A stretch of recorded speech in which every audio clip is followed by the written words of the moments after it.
بسم اللہ الرحمن الرحیم، السلام علیکم۔ میں سید عمران شفقت آپ کی خدمت میں حاضر ہوں۔ عمران خان صاحب نے پچھلے دنوں ایک رحمۃ العالمین صلی اللہ علیہ وسلم اتھارٹی بنانے کا فیصلہ کیا تھا، اور یہ ان کی دوسری کوشش تھی کہ دنیا میں جو اسلاموفوبیا ہے اس کا تدارک کیا جائے۔ پہلی کوشش انہوں نے جو کی تھی وہ ملائیشیا اور ترکی کے ساتھ مل کے ایک ٹی وی چینل نکالنے کا انہوں نے پلان بنایا تھا، لیکن وہ انٹرنیشنل جو مسلمانوں کی باہمی پالیٹکس ہے اس کی نظر ہو گیا۔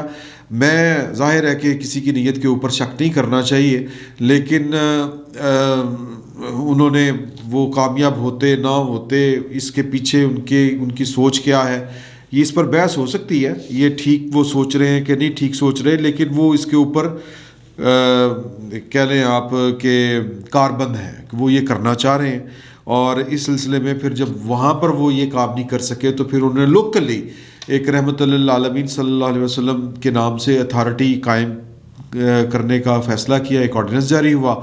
اور اس کی جو غرض و غایت ہے کہ اتھارٹی کیوں بنا رہے ہیں وہ اس کے پیچھے فلسفہ وہی ہے جو انہوں نے اقوام متحدہ کی اسمبلی کے اوپر تقریر کے دوران جو گفتگو کی تھی کہ اسلاموفوبیا لوگوں میں بس پھیل گیا ہے، یہ ہے وہ ہے، تو اس کا ہمیں تدارک کرنا ہے۔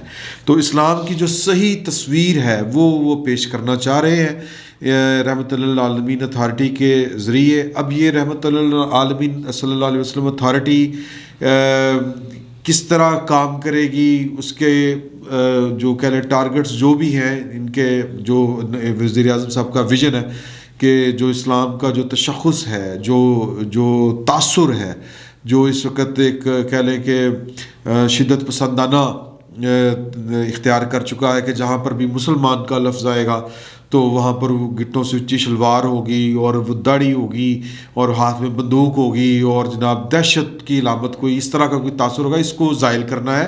جو صحیح جو تعلیمات ہیں اسلام کی اور جو صحیح جو آپ کہہ رہے ہیں جو پریکٹیکل اسلام ہے اس کو پروموٹ کرنا ہے، یہ ہے اس کی غرض و غایت۔ اور انہوں نے کہا تھا کہ اس کی میں براہ راست نگرانی کروں گا۔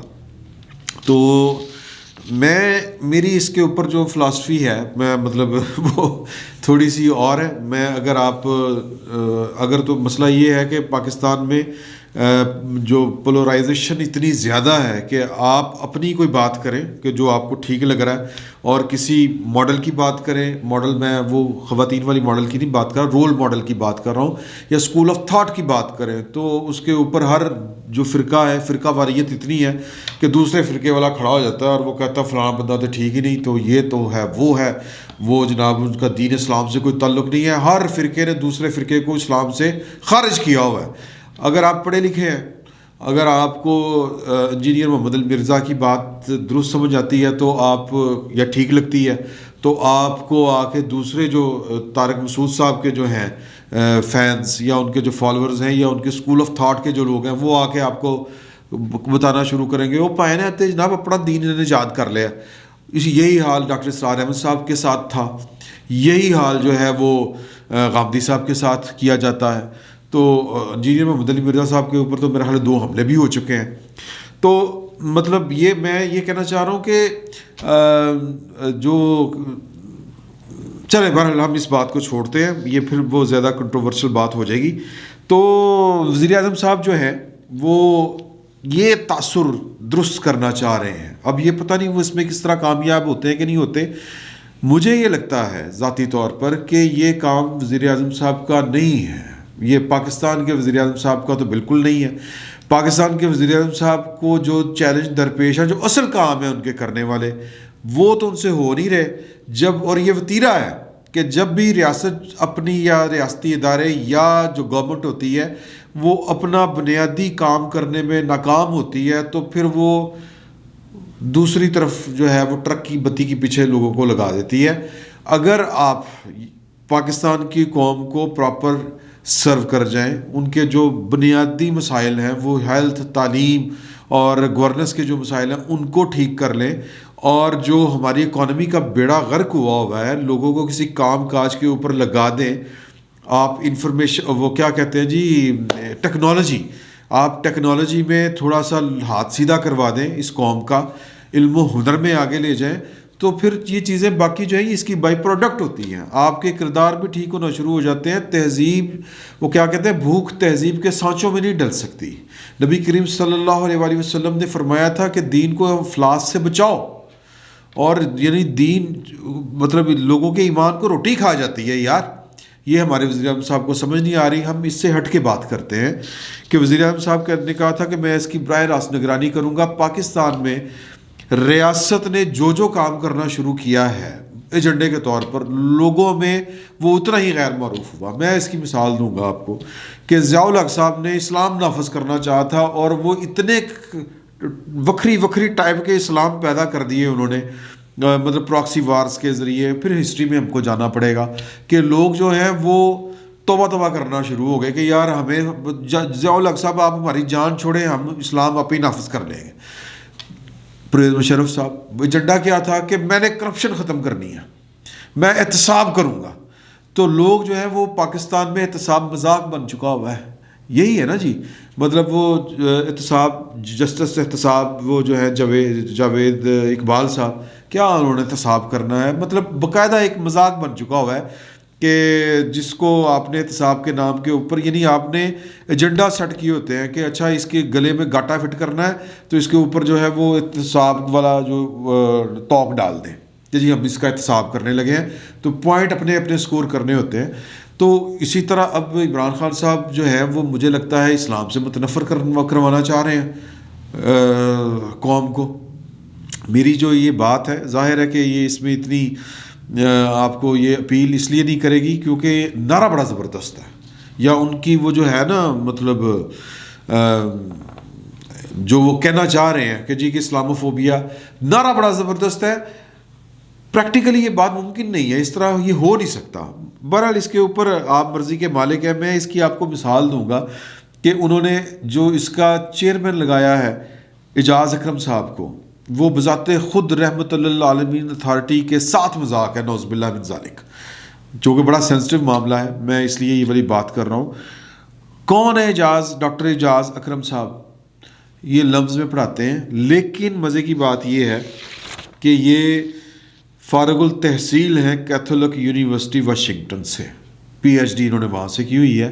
یہ یونیورسٹی جو ہے, یہ جو بشپس ہوتے ہیں نا عیسائیوں کے, جو مذہبی پیشوا ہوتے ہیں, یہ یونیورسٹی انہوں نے بنائی ہوئی ہے. اور وہاں پر انہوں نے مطلب کہہ لیں کہ قرآن حدیث کی تو تعلیم حاصل نہیں کی ہوگی, نہ سائنس اینڈ ٹیکنالوجی کی استعمال کی ہوئی ہوگی. جامعہ جو ازہر ہے, جامعۃ الازہر کہتے ہیں نا جی اس کو, یا آپ جو ہے علماء دیوبند, وہ ان کا جو ہے مدرسہ کسی بھی مطلب پاکستان میں جو مشہور ہے, یہ جامعہ اشرفیہ لگا لیں, آپ جامعہ نعیمیہ لگا لیں. یہاں سے جو فارغ التحصیل ہوگا وہ تو مدرسے کا ہی پڑھا ہوگا نا, اور یہاں پر اس کو کیا پڑھایا گیا ہوگا. ظاہر ہے کہ وہ جو دنیاوی علوم ہے وہ ایک حد تک پڑھائے ہوں گے, مین فوکس جو ہے وہ دینیات کے اوپر ہوگا, اسلامی جو علوم ہے ان کے اوپر ہوگا. تو یہ جو کیتھولک یونیورسٹی ہے, جس کا نام بھی کیتھولک یونیورسٹی ہے, وہاں کا فارغ التحصیل جو ہے وہ یا تو کوئی ذہنی بیمار ہوگا کہ وہ جو پڑھ کے آیا ہے اس کو نگیٹ کرے, یا پھر وہ عجیب وہ چونچو کا مربع ہوگا, مطلب وہ نہ شتر ہوگا نہ مرغ ہوگا. تو یہ وہ صاحب ہیں, اور ان کی نگرانی اور وزیر اعظم صاحب کی چائے صاحب دیکھیں, اور ان کی جو گفتگو ہے وہ آپ دیکھیں. یہ ایک تصویر میں آپ کے ساتھ شیئر کر رہا ہوں, یہ سوشل میڈیا کے اوپر عام ہے. موصوف جو ہیں وہ شرابی کبابی بھی بتائے جاتے ہیں. یہ جو تصویر ہے, یہ اسلحہ جو پکڑ کے اور جو یہ حرکت فرما رہے ہیں, یہ جو گلاس آگے سامنے پڑا ہوا ہے, یہ روح افزا نہیں ہے. اور ان کے جو شاگرد ہیں جو لمز یونیورسٹی میں پڑھے ہوئے ہیں, ان سے وہ ان کے بارے میں جو آپ کو باتیں بتاتے ہیں وہ عجیب و غریب سی باتیں بتاتے ہیں. پہلے تو وہ بتاتے ہیں کہ یہ مخبوط الحواس قسم کے آدمی ہیں, ان کی نہ سمجھ آتی کہ یہ کوئی لبرل ہے یا کوئی مذہبی شخصیت ہے, مطلب کیا ہے کوئی سمجھ نہیں آتی. ان کے جو شاگرد ہیں وہ ان سے مطلب کہہ لیں کہ کنفیوز ہیں, وہ بذات خود کنفیوز ہیں. وہ ان کو نہ ان کے عقائد سمجھ آتے ہیں, وہ پڑھانا کیا چاہتے ہیں وہ بھی نہیں ان کو سمجھ آتے, اور پھر جو ان کے خیالات ہیں وہ بڑے عجیب و غریب قسم کے ہیں. ڈیموکریسی کے یہ بالکل خلاف ہے. حالانکہ مجھے وہ قرآن کی وہ آیت کا میں آپ کو ترجمہ سنا دیتا ہوں کہ لوگ اپنے مسائل خود طے کریں گے. یعنی وہ جو جس کو ڈیموکریسی کی سب سے اچھی مثال ہے امرحکم بین شورکم، اس طرح کر کے ایک آیت ہے. میں نے وہ جان بوجھ کے عربی نہیں پڑھی، کمی بیشی ہو جاتی ہے، اللہ تعالیٰ معاف کرے. اس کا مطلب ہے کہ لوگ اپنے فیصلے خود کریں گے، اور یہی ڈیموکریسی کی سب سے خوبصورت بات ہے. اور جو خلفائے راشدین تھے ان کے دور میں یہی چل رہا تھا اور یہی ہو رہا تھا. اور جو سب سے بڑا، میں پھر وہ مذہب کے اوپر نہیں جاتا کہ جو مسلمانوں میں جو سب سے بڑی تقسیم جو دراڑ آئی وہ اسی ایشو کے اوپر آئی تھی. یہ خلافت و ملوکیت والا جو معاملہ تھا تو اسی کے اوپر آئی تھی.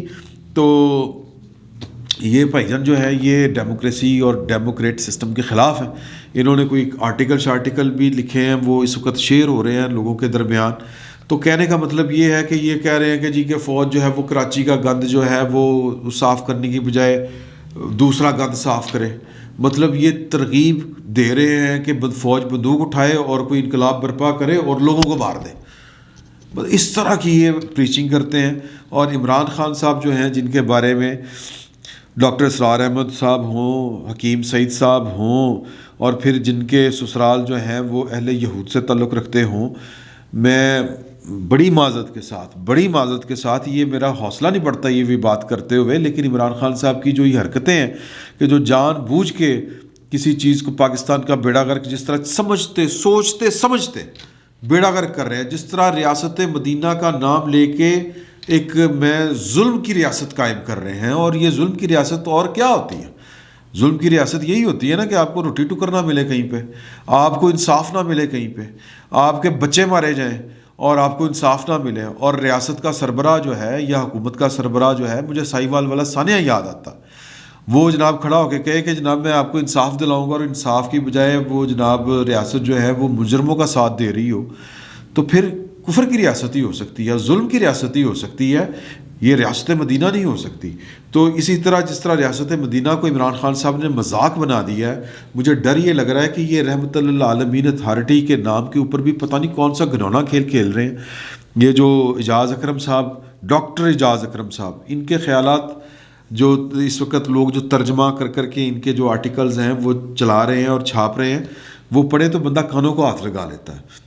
کنفیوزڈ آدمی ہیں، جن کو نہیں پتہ اسلام کیا ہے، جن کو نبی کریم صلی اللہ علیہ وسلم کی ذات کے بارے میں اور ان کی تعلیمات کے بارے میں کنفیوز ہے. مطلب نبی کریم صلی اللہ علیہ وسلم کی ذات جو ہے وہ لوگوں کے اوپر جبر مسلط کرنے کے، ان کی لڑائی یہی تھی. نبی کریم صلی اللہ علیہ وسلم کی پوری آپ حیات طیبہ اٹھا کے دیکھ لیں، اور ان کی جدوجہد انسان کو انسان سے آزاد کرانے کی تھی. اور پائن کہہ رہے ہیں کہ جناب کہ ڈیموکریسی جو ہے یہ بڑا وہ کفریہ نظام ہے اور پتہ نہیں کیا ہے. حالانکہ میں بہرحال پھر میرا جو دین کے بارے میں نالج ہے، میں وہ کوئی اتھارٹی نہیں ہوں میں، لیکن یہ ضرور بات میں کہنا چاہوں گا کہ جو دین حضرت بلال حبشی کو سمجھ آ گیا تھا وہ بڑی سادہ سی چیز ہے. یہ ہمارے مولویوں نے بڑا اس کو مشکل بنا دیا ہوا ہے، اور پھر مولویوں سے زیادہ کس طرح مشکل بنایا ہے کہ ان کے اوپر پیچھے چڑھ دوڑے تلوار لے کے گاٹا لا دے، اس نے گستاخی کر دی، نعوذ باللہ من ذالک. تو بات یہ ہے کہ عمران خان صاحب کا یہ جو فیصلہ ہے، یہ شاعر اسلام کا مذاق اڑا رہے ہیں یہ صاحب. میں زیادہ اس لیے نہیں جانا چاہ رہا کہ ہمارے ہاں ایک سوسائٹی میں ایک عجیب قسم کا ہیجان ہے کہ کسی کے خلاف بھی آپ کوئی بات کر دیں تو لوگ جو ہیں وہ تلوار لے کے اس کے پیچھے چڑھ جاتے ہیں. میں نہیں چاہتا کہ اعجاز اکرم صاحب کی میں ساری جو خیالات ہیں وہ آپ خود دیکھ لیں، وہ کیا کہہ رہے ہیں ٹویٹر پہ، اور ان کے شاگرد ان کے بارے میں کیا کیا جو ہے وہ خیالات فرما رہے ہیں، اور کون سی تصویریں شیئر کر رہے ہیں اور کیا کیا دکھا رہے ہیں. تو عمران خان صاحب جو ہیں وہ، مجھے تو اللہ تعالیٰ معاف کرے کہ مجھے تو نیت کی کوئی فطور لگ رہے ہیں، ورنہ بندہ اتنا بیوقوف نہیں ہو سکتا، اتنی بڑی غلطیاں نہیں ہو سکتی جتنی عمران خان صاحب سے بڑی غلطیاں ہو رہی ہیں. کہ ایک کیتھولک یونیورسٹی کا فارغ التحصیل بندہ جس نے پی ایچ ڈی کیتھولک یعنی کہ کرسچنز کے علماء کرام کی قائم کردہ ایک یونیورسٹی سے اس نے پی ایچ ڈی کی ہو، اس کو آپ جو ہیں وہ رحمت للعالمین اتھارٹی کا چیئرمین بنا دیں یار. اور پھر اس کے ارشادات پڑھ کے دیکھیں کہ وہ ارشادات جو ہیں وہ فتنہ پرداز قسم کے ارشادات ہیں، ان کے فتنہ انگیز قسم کے ارشادات ہیں ان کے، جمہوریت کے بارے میں، لیڈرشپ کے بارے میں، فوج کے بارے میں، کہ فوج کو بیسیکلی اس کے جو اصل کام ہے اس سے ہٹائیں اور لوگوں کو فوج کے ساتھ لڑوائیں. یہ وہ چاہ رہے ہیں. کہ کراچی کا گند صاف کرنے کے بجائے ملک کا گند صاف کریں. سر اس فوج کو اتنا کنٹروورشل نہ بنائیں پلیز. اور یہ عمران خان صاحب پتہ نہیں کس کی نوکری کر رہے ہیں اور کس کے ایجنڈے کے اوپر ہیں, اللہ تعالیٰ بہتر جانتا ہے. اور جب یہ وقت آئے گا یہ چیزیں کھلے گی, پھر آپ کو سمجھ آئے گی کہ چیزیں اتنی سادہ نہیں تھیں. اس سے زیادہ میں بات نہیں کرنا چاہتا, بڑا عجیب و غریب سا معاملہ ہے اور ہمیں سوچنا چاہیے کہ ہم کس طرف جا رہے ہیں. فی الوقت اتنا ہی, بہت بہت شکریہ.